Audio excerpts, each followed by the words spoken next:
रमजान आने को था, मगर घर में अनाज का एक दाना भी न था। मैं एक बेवा औरत थी, 4 छोटे छोटे बच्चों की माँ। दिल में बस यही फिक्र थी, बिना कुछ खाए मेरे मासूम बच्चे रोजा कैसे रखेंगे। आखिरकार हिम्मत करके मैं अपने बड़े भाई के घर गई, इस उम्मीद में कि शायद वो मदद कर दे। मगर दरवाजा खुलते ही भाभी की तीखी आवाज ने मेरे होश उड़ा दिए। वो हिकारत से बोली, हमने कोई यतीम खाना नहीं खोला, हर बार तुम ही भीख मांगने क्यों चली आती हो। और फिर मुझे दरवाजे से ही धक्के देकर भगा दिया। मेरा भाई, जो बहुत पैसे वाला था, एक लफ्ज भी मेरे हक में न बोला। मैं रोती बिलखती वापस घर लौटी। मेरी 3 साल की छोटी बेटी मासूम निगाहों से मुझे देख रही थी, जैसे पूछ रही हो, अम्मी खाने को कुछ मिला। मगर घर में न आटा था, न दाल, न कोई और खाने की चीज। मैंने बच्चों को पानी पिलाकर बहलाने की कोशिश की कि रात को खाना मिलेगा, मगर रात के 9 बज चुके थे और बच्चे भूख से बिलख रहे थे। मैं चाहती तो नहीं थी कि मेरे जिगर के टुकड़े भूखे सोएं, मगर मेरे इख्तियार में कुछ भी न था। कई बार सोचा कि फहीम भाई के घर चली जाऊं, मगर हिम्मत न हुई। आखिर मजबूरी के हाथों हारकर मैंने पड़ोस के दरवाजे खटखटाए। सामने से नसीमा खाला निकली, लेकिन उनके चेहरे पर शिकन साफ नजर आ रही थी। झुंझलाकर बोली, अब क्या चाहिए। मैंने हाथ जोड़कर कहा, खाला बस 2 सूखी रोटियां दे दो, बासी हो तो भी चलेगा, बच्चों के लिए आई हूँ। पानी में भिगोकर बच्चों को खिला दूंगी। शायद उनके दिल में थोड़ी नरमी आ गई। उन्होंने 2 बासी रोटियां मेरी तरफ बढ़ाई, मगर साथ ही ताना मारना न भूली। हड्डी कट्टी हो मगर शर्म नहीं आती मांगते हुए, और अब दरवाजा मत खटखटाना कमबख्त। मैंने चुपचाप आंसू पोंछे और वो रोटियां लेकर घर लौट आई। बच्चों ने जब मेरे हाथ में रोटी देखी तो उनके चेहरे पे खुशी की लहर दौड़ उठी, जैसे कोई बहुत बड़ा खजाना मिल गया हो। मगर रोटी इतनी अकड़ी हुई थी कि चबाना मुश्किल था। मैंने उसे थोड़ा पानी में भिगोया, फिर आंसू बहाते हुए अपने मासूमों के मुंह में निवाले डाले। बेचारे बड़ी मुश्किल से उसे चबा चबा कर निगलते रहे, और मैं अंदर ही अंदर टूट रही थी। गुर्बत भी कितनी अजीब चीज है, मगर उससे भी अजीब वो अपने होते हैं जो गरीब की हालत देखकर भी आंखें फेर लेते हैं। ऐसे भाई का क्या करना जो बहन के हालात से बेखबर रहे। बच्चों ने आधी आधी रोटी खाई, फिर चादर बिछाकर सो गए, मगर उनके होंठ अब भी सूखे थे और पेट अभी भी सुलग रहा था। शायद भूख अब भी बाकी थी, मगर इनकी ये हाल देखने और पूछने वाला कोई न था। मैं उन लोगों में से नहीं थी जो भीख मांगकर दुनिया के सामने अपनी मजबूरी का रोना रोते हैं। मेरा ज़मीर इसकी इजाजत नहीं देता था। मैंने कोशिश की, लोगों के घरों में काम किया, मेहनत से भागी नहीं, मगर अमीरों के अपने उसूल होते हैं। गरीब के लिए कुछ और, खुद के लिए कुछ और। मैं साहिस्ताबाजी के घर काम करने लगी। वो भी मेरी ही उम्र की थी, 2 बच्चों की माँ। उनके शौहर की उम्र मेरे मरहूम शौहर के बराबर थी। मेरा शौहर चौकीदार था, अपने मालिक के घर की हिफाजत करते हुए चोरों के हाथों मारा गया। मगर उस अमीर मालिक ने हमें बस 2 जुमले तसल्ली के कहे और अपनी दुनिया में मशगूल हो गया। अब मैं काम करने लगी थी, मगर साहिस्ताबाजी के शौहर की गंदी नजर मुझ पर होती थी। उस रोज जब मैं काम पर गई तो पता चला कि साहिस्ताबाजी मायके गई हुई थी। हालांकि जाते वक्त उन्होंने अपने शौहर से कह दिया था कि अगर नज़मा आए तो बता देना कि आज छुट्टी है, मगर उसने ऐसा कुछ नहीं कहा। जब मैंने घर में साहिस्ताबाजी को ढूंढा और नजर न आई तो उनके शौहर से पूछा। वो बेपरवाही से बोला, वो अपने कमरे में आराम कर रही है। जैसे ही मैं उधर बढ़ी, उसने झट से दरवाजा बंद कर लिया। मुझे कुछ अजीब सा महसूस हुआ। मैंने जब कमरे में जाकर देखा तो वहां साहिस्ताबाजी थी ही नहीं। मैंने फिर पूछा, साहिस्ताबाजी तो यहाँ नहीं है। वो ठंडी मुस्कान के साथ बोला, वो मायके गई है। मैंने सिर हिलाया और कहा, अच्छा फिर मैं चलती हूँ। मगर तभी उसने मेरी कलाई जोर से पकड़ ली। दिल धड़कने लगा। अरे मैं तो हूं ना, साहिस्ता से ज्यादा पैसे दूंगा, बस तू मुझे खुश कर दे। ये सुनते ही मेरी रूह कांप गई। मैंने झटके से हाथ छुड़ाने की कोशिश की, मगर वो और मजबूती से पकड़ने लगा। साहब जी, मेरा हाथ छोड़िए, मैं इस किस्म की औरत नहीं हूँ। मेहनत मजदूरी करके अपने बच्चों का पेट पालती हूँ। वो हंसा और बोला, मेहनत से तुझे मिलता ही क्या है? पूरे दिन बर्तन मांज, कपड़े धो, घर की सफाई कर, और महीने का बस 5-6 हजार। इससे तेरा क्या होता होगा? बस कुछ घंटे मेरे साथ बिता ले, 20 हजार दूंगा। मुझे गुस्सा आ गया। साहब जी, मेरा हाथ छोड़ो। मैं अपने बच्चों को हलाल की रोटी खिलाती हूँ, मेहनत से कमाती हूँ। हर औरत बिकाऊ नहीं होती। अब वो जबरदस्ती करने लगा। तुझे आज नहीं छोड़ूंगा। तेरी मर्जी हो या ना हो, मेरी तो है। जब से तुझे देखा है चैन खो बैठा हूँ। कहते हुए वो मुझे घसीटते हुए कमरे में ले गया। मैं चीखने लगी तो उसने झट से मेरा मुंह दबा दिया। अगर शोर मचाया तो तेरा गला घोट दूंगा। उसने दरवाजा बंद कर लिया। मैं छटपटाई, मगर ताकत उसके बराबर नहीं थी। तभी मेरी नजर कोने में रखे लोहे के गुलदान पर पड़ी। मैंने पूरी ताकत से उसे उठाया और उसके सिर पर दे मारा। वो तड़प कर पीछे हटा। माथे से खून बहने लगा। मैंने मौका देखा और उसे धक्का देकर भाग निकली। जैसे ही उसने पीछा करने की कोशिश की, मैं मेन दरवाजा खोलकर गली में दौड़ पड़ी। घर पहुंचकर मैं फूट फूट कर रोई। उस वक्त मुझे अपने मरहूम शौहर अरसद की शिद्दत से याद आई। जब वो था, किसी की हिम्मत नहीं होती थी कि मुझ पर गलत नजर डाले। मगर उसके जाने के बाद दुनिया की नजरों में मैं एक कमजोर, बेसहारा बेवा बन गई थी। कुछ देर बाद मुझे पता चला कि उस शख्स ने उल्टा मुझे ही इल्जाम दे दिया। नज़मा चोरी करने आई थी। जब मैंने उसे रंगे हाथों पकड़ लिया तो मेरे सिर पर वार कर दिया। उसने ये झूठ पूरे मोहल्ले में फैला दिया। मैं उसी गली के 3-4 घरों में काम करती थी, मगर साहिस्ता ने मुझे चोर चोर कहकर मशहूर कर दिया। किसी ने मेरी बात नहीं सुनी। सबने मुझे काम से निकाल दिया, और तो और मेरी बकाया मजदूरी तक नहीं दी। अब मैं पूरी तरह बेरोजगार हो चुकी थी। ना मुझे सिलाई आती थी, ना ही मैं पढ़ी लिखी थी, क्योंकि फहीम भाई ने कभी पढ़ने ही नहीं दिया था। वो हमेशा कहते, तुझे नौकरी थोड़ी करनी है, मैं पढ़ूंगा, बड़ा अफसर बनूंगा और तुझे ढेर सारे दहेज के साथ रुखसत कर दूंगा। मगर हुआ क्या? फहीम भाई तो अफसर बन गए, मगर मेरे लिए उनकी दुनिया ही बदल गई। भाभी एक बड़े घराने से आई थी, और आते ही उन्होंने मुझे हिकारत की नजरों से देखना शुरू कर दिया। ये तो अनपढ़ है, इससे भला कौन शादी करेगा? कोई अच्छा घराना इसे पसंद नहीं करेगा। भाई भी बीवी के आते ही बदल गए थे। उन्होंने जल्दबाजी में मेरी शादी एक गरीब चौकीदार से कर दी। मैं उसके साथ भी खुश थी, मगर किस्मत को शायद मेरा सुकून मंजूर नहीं था। 4 बच्चों की माँ बनी ही थी कि अरसद का साया भी सर से उठ गया। जब उसकी तदफीन हो रही थी, मेरा भाई कब्रिस्तान से सीधा अपने घर चला गया। भाभी ने तो इतनी भी जहमत नहीं की कि 2 लफ्ज तसल्ली के बोल दें। उन्होंने अफसोस तक नहीं जताया। मैं जान चुकी थी कि भाई से कोई उम्मीद रखना बेकार था। मेहनत करने को तैयार थी, मगर अब इज्जत के लाले पड़ने लगे थे। गुर्बत और बेबसी के इस समुंदर में मेरी कश्ती डगमगाने लगी थी।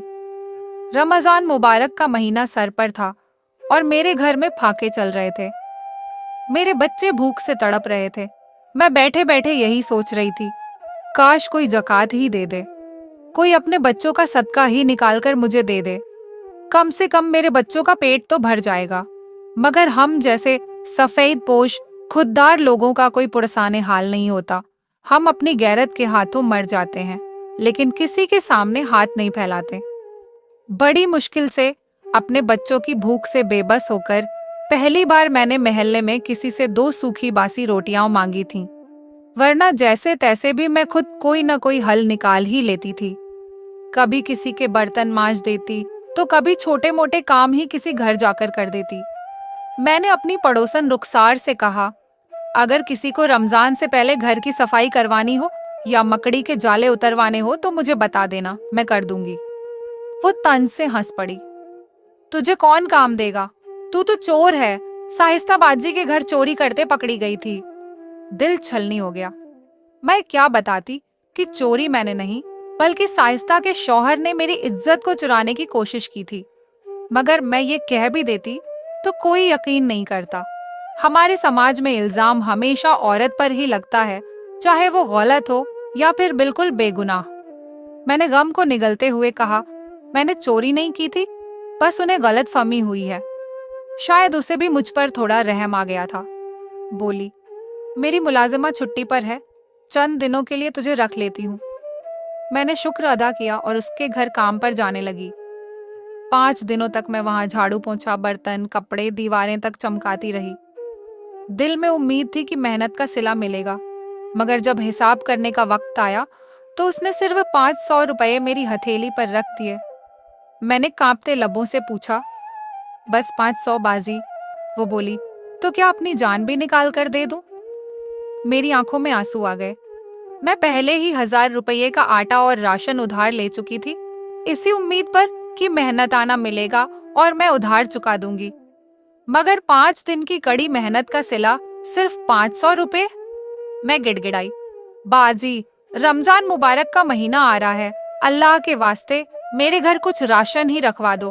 5 दिन से मैं आपका पूरा घर चमका रही हूँ और आपने मुझे ढंग से पैसे तक नहीं दिए। उसने बेरुखी से हाथ झटक दिया। चलो दफा हो जाओ, जितनी मेहनत की थी उससे ज्यादा ही दे दिया है। कई बार मिन्नतें करने के बाद उसने महज 1000 रुपये और दिए, वो भी सीधे जाकर राशन वाले को दे दिए। मैंने उससे थोड़ा ही राशन मांगा तो राशन वाले ने तंज कसते हुए कहने लगा, मैं उधार नहीं दूंगा। तुमने सही तमाशा पकड़ रखा है, अगर कल को पैसे नहीं मिले तो कौन चुकाएगा? मैं बेबस लौट आई। रास्ते में सोचने लगी कि हर रमजान मेरा भाई फहीम गरीबों में राशन बांटता है। लोग उसकी सखावत की वाह वाह करते नहीं थकते। सोचा, शायद इस बार मेरी भी मदद कर दे। मैंने काले रंग की चादर ओढ़ी और अपने भाई के घर की तरफ चल पड़ी। अब वो घर 2 मंजिला बन चुका था। गली में कदम रखते ही एक ठंडी आह निकली। यही गली थी जहां मेरा बचपन बीता था, मगर ये नहीं पता था कि इसी गली में मुझे अपने बच्चों की भूख की वजह से लौटना पड़ेगा। भाई के घर जाते हुए दिल धड़क रहा था, क्योंकि भाभी का रवैया हमेशा सर्द और तंजिया होता। वो मुझे कभी अपने स्टील के गिलास में पानी देकर बैठा देती, खाना तो दूर की बात, वो चाय तक नहीं पूछती। और फिर पहला सवाल होता, तो कब जाओगी? हमें बाहर घूमने जाना है। मैं बच्चों के साथ उदास लौट आती। अरसद भी मायके जाने को कभी राजी नहीं होता था। वो हमेशा यही कहता, तुम्हारा भाई और भाभी मुझे इज्जत नहीं देते। मैं रूखा सूखा खा लूंगा मगर किसी के आगे हाथ नहीं फैलाऊंगा। वो कहता, जहाँ इज्जत न मिले वहां जाना भी नहीं चाहिए। धीरे धीरे मैंने भी यही करना सीख लिया था। अपने ही घर में दिल लगा लिया, क्योंकि शायद भाई का स्टैंडर्ड अब बहुत ऊंचा हो गया था और मेरी जैसी गरीब बहन उसके लिए अब कोई मायने नहीं रखती थी। फिर किस मुंह से भाई के पास जाती? हर ईद आती और गुजर जाती, मगर मेरा भाई न कभी मिलने आया, न कभी मेरे हाथ पर चंद रुपए ईदी रखे। शायद अब उसके अखराजात बहुत बढ़ गए थे, या फिर महंगाई इतनी हो गई थी कि अपनी बहन के लिए भी उसके पास कुछ नहीं बचा था। वो बहन जो रो रो कर भाई की कामयाबी की दुआएं मांगती थी, आज इस हाल में थी कि दर दर की ठोकरें खा रही थी, लेकिन उसके दिल में जरा सा भी हमदर्दी का जज्बा नहीं पनपा। मैंने अपना चेहरा चादर में छुपा लिया कि कहीं मेरी सूरत देखकर भाभी के माथे पर बल न पड़ जाए। गरीब समझकर शायद राशन दे भी देती, लेकिन अपनी नंद समझकर कभी नहीं। मैंने हिम्मत करके दरवाजे पर दस्तक दी। भाभी ने दरवाजा खोला। बीबी, रमजान का महीना है, घर में बच्चे भूख से बिलख रहे हैं। खुदारा मुझे आटा, दाल, चावल ही दे दो। वो बेरुखी से बोली, चलो चलो यहाँ से, हम पहले ही राशन बांट चुके हैं। मैंने गिड़गिड़ाते हुए कहा, खुदा के लिए कुछ तो दे दो, अपने बच्चों का सदका ही सही। लेकिन भाभी ने मेरे मुंह पे दरवाजा बंद कर दिया। मैंने कभी सोचा भी नहीं था कि मेरे आइस रवैया करेंगे और यूं मुंह मोड़ लेंगे। ठीक उसी वक्त भाई की गाड़ी आकर रुकी। गाड़ी में बैठे मेरे भतीजे और भतीजियां बर्गर खा रहे थे। उन्होंने आधे आधे खाए हुए बर्गर उठाकर कचरे में फेंक दिए और घर के अंदर चले गए। फहीम भाई मेरे सामने खड़े हुए तो मैंने चुपचाप अपनी चादर हटाई। शायद मेरा ये हाल देखकर उनका दिल पसीज जाए। उन्होंने एक नजर मुझ पर डाली और फिर नजरें चुरा लीं। क्या बात है? उन्होंने बेरुखी से पूछा। भाई, मेरे बच्चे भूखे हैं। उन्होंने सिगरेट जलाते हुए कहा। अच्छी खासी तो हो, कोई काम क्यों नहीं करती? भाई, खुदा के लिए अपने ही बच्चों का सदका दे दो। मैं सदका खैरात कर चुका हूँ, अब मेरे पास कुछ नहीं है। मेरी आंखों में आंसू आ गए। उन्होंने सिगरेट का कश लिया और अपने घर के अंदर चले गए। मैंने कचरे में पड़े आधे आधे बर्गर उठाए, अपनी चादर में लपेटे और तेज कदमों से वहां से चल पड़ी। आंखों में आंसू थे। अचानक किसी से टकरा गई। हाथ से बर्गर छूटकर जमीन पर गिर गए, मिट्टी में सन गए। मैंने बर्गर देखा तो आंखों से आंसू निकल पड़े। अब मेरे बच्चे ये मिट्टी भरे बर्गर कैसे खाएंगे? दिल डूब गया। मैं जमीन पर बैठ गई और बर्गर उठाने लगी। तभी सामने खड़ा शख्स भी झुक गया। तुम नज़्मा हो ना? आवाज सुनी तो दिल जोर जोर से धड़कने लगा। बिना देखे ही मैं तेजी से उठी, बर्गर दोबारा चादर में लपेटे और तेज कदमों से आगे बढ़ गई। काश उसने मुझे न पहचाना होता। काश मैं इस गली में दोबारा कभी ना आती। लेकिन इंसान अपने माजी से कभी पीछा नहीं छुड़ा सकता। मैं भी नहीं छुड़ा पाई थी। घर पहुंची, दरवाजा खोला। बच्चों की भूखी आंखें मुझ पर टिकी थीं। मैंने वही बर्गर चादर से निकाले जो अपने ही भाई के घर के कचरे से उठाए थे। बच्चों ने भूख से बिलबिलाते हुए खाने शुरू कर दिए। मेरी आंखों से आंसू बह निकले। तभी कानों में वही आवाज गूंजी, नज़्मा, तुम एक बार अपने भाई से बात तो करो। मैं तुम्हें बहुत खुश रख सकता हूँ। मैंने कहा था, नहीं, मेरा भाई जो भी फैसला करेगा वही मेरे लिए बेहतर होगा। मैंने तुम्हें कोई आस, कोई उम्मीद नहीं दिलाई। वो कहने लगा, मैंने कब कहा?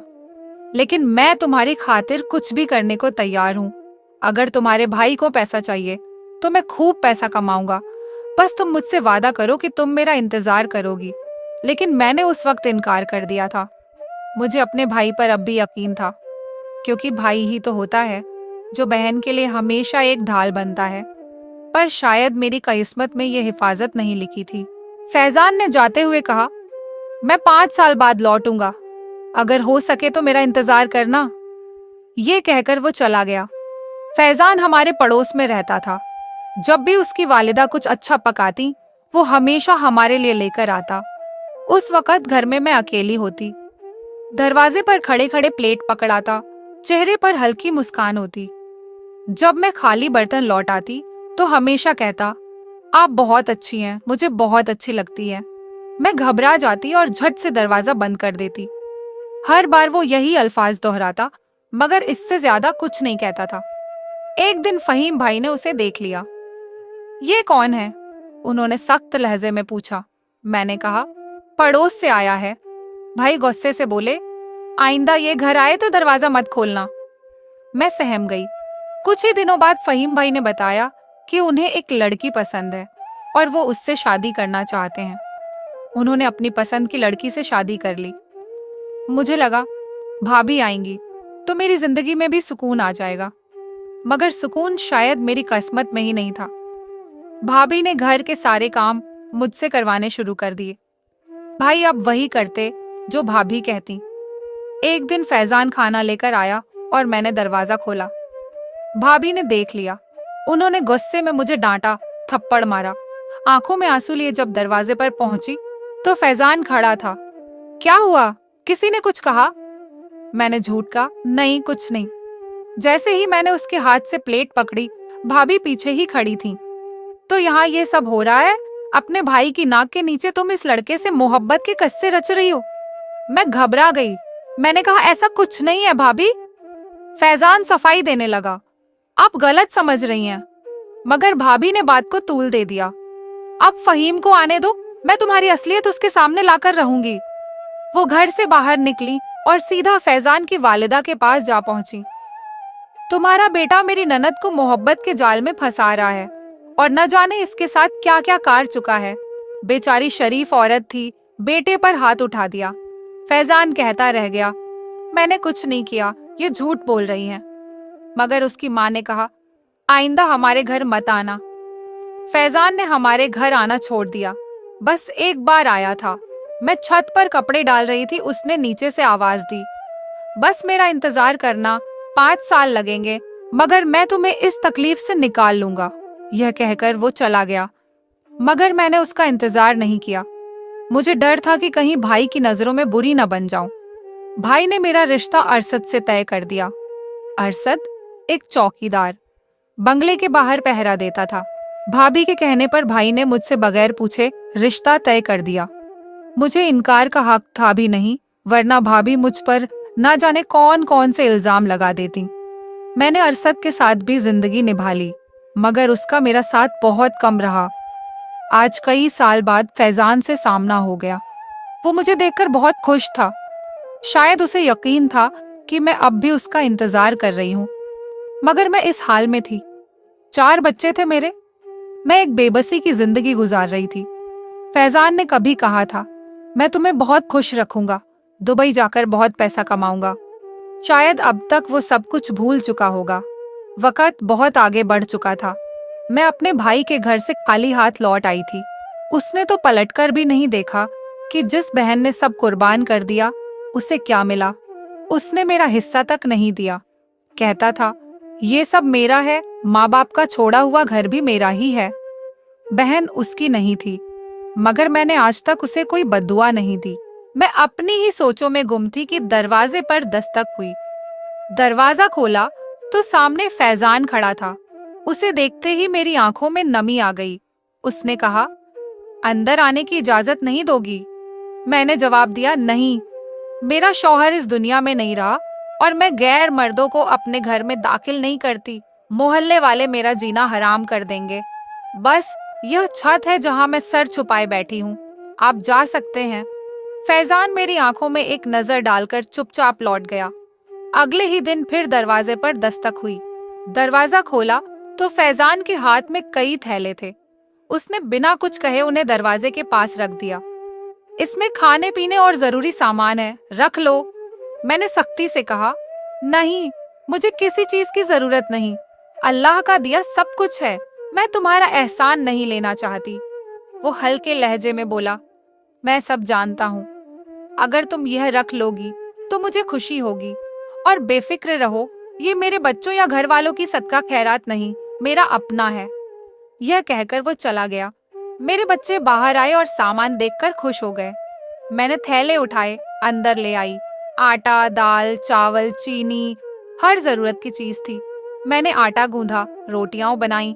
बच्चों ने पेट भरकर खाना खाया और हाथ उठाकर फैजान के लिए दुआ करने लगे, अल्लाह उनकी रोजी में बरकत दे। कुछ रोज बाद फिर वो आया। इस बार दरवाजे के बाहर ही खड़ा रहा। अगर मुझे इस काबिल समझो तो मैं तुम्हारा और तुम्हारे बच्चों का सहारा बनना चाहता हूँ। मैंने सर झुका लिया। तुम्हारी बीवी तुम्हें इस बात की इजाजत दे देगी? वो हल्के से मुस्कुराया। बीवी है ही नहीं। अगर तुम हामी भर दो तो मेरा घर भी बस जाएगा और तुम्हारे बच्चों को बाप का साया मिल जाएगा। मैं तुम्हें बहुत खुश रखूंगा नज़मा। मेरी आंखों से आंसू बहने लगे। मैं इनकार क्यों करती? मुझे वाकई एक सहारे की जरूरत थी। रमजान से एक दिन पहले हमारा निकाह हुआ। फैजान ने मुझे और मेरे बच्चों को अपने घर ले लिया। फैजान का घर मेरे भाई के घर के बिल्कुल बराबर था। जब मेरी भाभी ने देखा तो ताने कसने लगी। मुझे पहले से ही पता था कि ये अपने शौहर के नाम पर नहीं बैठी रहेंगी, मगर इस बार मैंने जवाब नहीं दिया, बल्कि फैजान ने दिया। जब सगे भाई और भाभी ऐसे हों तो औरत को मजबूरन ऐसा कदम उठाना पड़ता है। भाभी गुस्से से तिलमिला उठी और चुपचाप अंदर चली गईं। अगले ही दिन फहीम भाई रोते पीटते हुए घर में दाखिल हुए। उनकी चीखों से मेरा दिल दहल गया। उनकी फैक्ट्री जिसमें करोड़ों रुपए लगाए थे जलकर खाक हो गई थी। अब वो दिवालिया हो चुके थे। कर्जदार दरवाजे पर खड़े थे। घर भी बेचना पड़ा। अब भाई और भाभी सड़क पर आ चुके थे। अल्लाह जब बादशाहत देता है तो उसे बांटना चाहिए, मगर फहीम भाई ने मेरा हक मारा था, मेरी हक तलफी की थी। आज उसके पास कुछ नहीं था। किराए के घर में गुजारा कर रहा था। उसके बच्चे अब बर्गर और गोश्त मांगते थे, मगर अब उनके बाप के पास इतना भी नहीं था कि उनकी फरमाइश पूरी कर सके। मगर मैं पत्थर दिल नहीं थी। हर महीने चुपचाप कुछ पैसे भाई के हाथ पर रख देती, ताकि उसे अपने बच्चों के लिए किसी के दर पर बासी रोटी ना मांगनी पड़े। खुदा के लिए अपनी बहनों के साथ अच्छा सुलूक करें। अगर वो बेवा हो जाए या बेसहारा हो तो उन्हें अकेला ना छोड़ें, क्योंकि जरूरी नहीं कि हर बहन की तकदीर में फैजान जैसा कोई हो सकता है कि उसे सिर्फ आपके सहारे की जरूरत हो। उम्मीद है कि आज की कहानी आपको बहुत पसंद आई होगी। अगर पसंद आई तो वीडियो को लाइक जरूर कीजिए। आपकी बहुत मेहरबानी होगी। क्योंकि आपके लाइक से हमें हौसला मिलता है। अल्लाह हाफिज।